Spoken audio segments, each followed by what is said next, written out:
European Foundation Centre is in dialogue with Lakshmi Sundaram, Executive Director of Girls Not Bride, which is a global partnership to put an end to girls who are getting married at a very young age or put into a situation of being brides at the tender age of 10 or 11.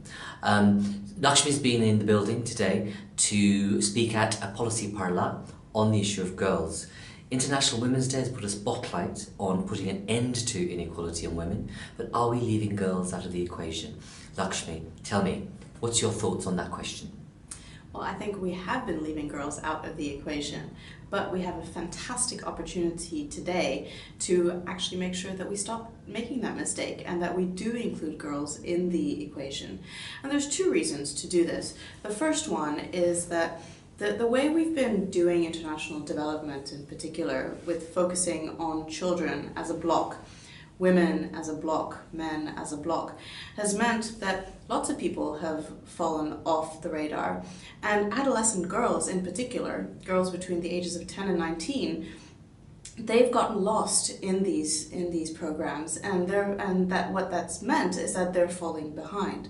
The other reason is that all the research now shows that if you actually invest in girls when they're adolescents, during those crucial few years, you can actually have a huge positive impact on societies, on families, on communities, and on entire nations. People say empower a child or a girl and you make it better for society in the long term. Tell us how. Well, what that presupposes is that a child isn't just one little static individual. A child is a human being that has connections with their families, their societies, and of course their countries more broadly. So what does that mean, empower a child, provide a girl with all that she needs? It means providing her with an opportunity to go to school. An opportunity to be in a safe school, a place where she can actually learn and develop some of the skills that will be important for her to contribute to society as she grows older. It's also making sure that she has access to the health facilities that she needs at this age. During adolescence, it's a time when your body is changing, when suddenly the relationships between girls and boys are developing, but it's also often the time when girls no longer have opportunities to go and ask people some of the burning questions that they may be facing. Making sure that they have safe spaces where they can actually go and talk about some of the issues that are affecting them, but also have access to the healthcare that they need. And finally, making sure that they have some of the legal supports and economic opportunities so that when they do decide to contribute to their societies, that they're well protected to do so. Lakshmi, who should do this at the local level and on the ground? It's everyone. It really is. And I know that sounds a bit trite, but it's not going to work if all the actors aren't somehow involved in the solution. So my organization works particularly on child marriage. We're a network of more than 450 civil society groups based in 60 countries.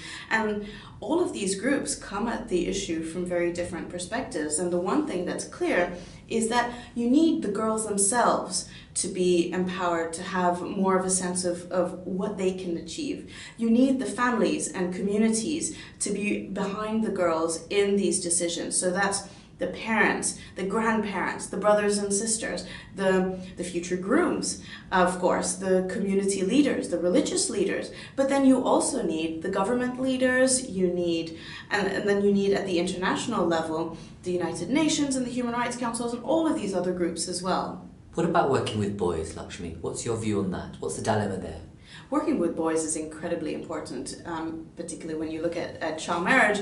Boys are the future grooms, and so we're not going to be able to destroy the existing power dynamics, gender inequality, if boys are not part of the answer. The dilemma comes in when programs start focusing exclusively on boys and men to the detriment of programs that focus on the needs of girls. So yes, definitely include programs, projects that empower boys and make sure that they understand their role, the roles of their sisters and future wives, but don't do it at the expense of programs that focus on girls. Finally, Lakshmi, Girls Not Brides was set up by a group of elders like Nelson Mandela, Kofi Annan, leaders of the world. What would you say to leaders now about this agenda if you had the opportunity to ask them to change one thing or some things to make it better for girls not to be brides? Well, I think what they can do is not only bring up the issue and talk about the issue, but really make sure that they're putting their money where their pronouncements are, and that they make sure that they're putting in place the policy changes, the legal changes, and the mechanisms to enforce these changes, so that any of the discussions about the importance of addressing girls are actually translated into tangible change for girls on the ground who are facing these issues. Lakshmi Sundaram, thank you very much for being in dialogue with the European Foundation Centre. Thank you so much for having me.